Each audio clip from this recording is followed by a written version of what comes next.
If you've ever found yourself staying quiet just to keep the peace, replaying conversations in your head long after they've ended, or choosing your words so carefully that you end up saying nothing at all, it might not just be your personality. People who avoid conflict often don't realize that what looks like being calm on the surface can actually be something much deeper underneath. Because silence doesn't always come from peace. Sometimes it comes from learning that speaking up wasn't safe. And the strange part is, you don't always remember when that lesson was first taught, but your behavior remembers. There are small, almost invisible habits that show up over time, like typing out a message, then deleting it, or noticing something that bothered you, but deciding it's not worth bringing up, or feeling tension in your body the moment someone's tone shifts, even slightly. On the outside, it looks like patience. It looks like emotional control. It even looks like maturity.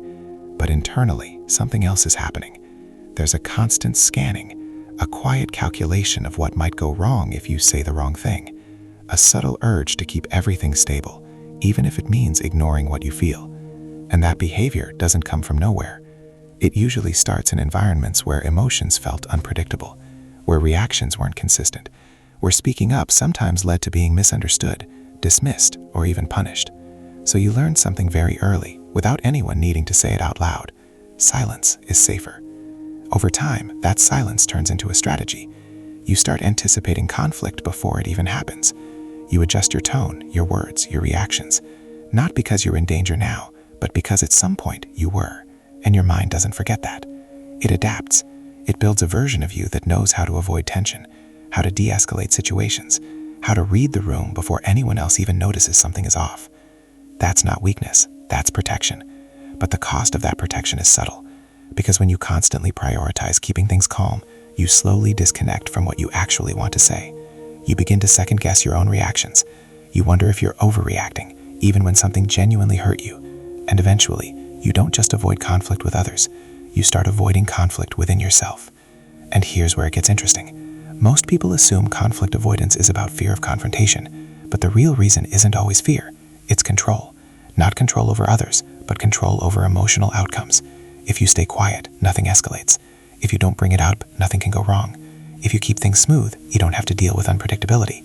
So silence becomes a way to manage uncertainty. It creates a sense of stability, even if that stability comes at the cost of your own voice. And over time, this pattern becomes part of your identity.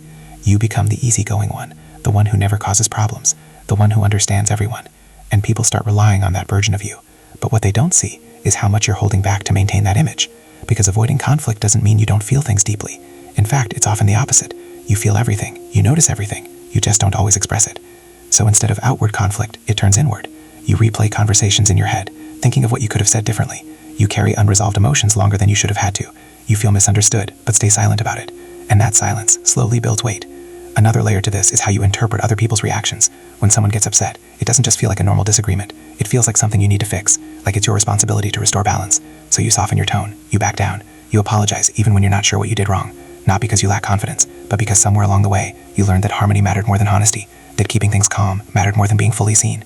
And the thing is, this pattern is often invisible to the person living it, because it doesn't feel like avoidance. It feels like being thoughtful. It feels like being careful. It feels like being a good person. But underneath that, there's a quiet trade happening, your authenticity, in exchange for emotional safety. What makes this even more complex is that people around you may genuinely appreciate this version of you. They see you as understanding, patient, easy to be around, and you are. But that doesn't mean it comes naturally. It means you adapted. You learned how to navigate emotions in a way that kept things stable, even if it meant becoming smaller in the process. And over time, something subtle happens to your sense of self. You start defining yourself by how little trouble you cause, by how well you manage other people's emotions, by how smoothly you can move through situations without tension. But that identity is built around avoidance, not expression. So parts of you stay unspoken, not because they don't exist, but because they were never given space to exist safely. When you look at it this way, conflict avoidance stops being a random personality trait. It becomes a pattern, a learned response, a quiet system your mind built to protect you from instability. And once you see that, it starts to explain a lot of things. Why certain conversations feel heavier than they should, why speaking up feels harder than it looks, why silence feels more natural, even when it doesn't feel right. Because it was never just about the moment you're in. It was shaped long before that. And maybe that's the part most people miss. This wasn't something you chose consciously. It was something you adapted to, a way of being that made sense at the time, a strategy that worked in an environment where unpredictability had a cost. But now, it shows up in places where that same level of protection isn't always necessary.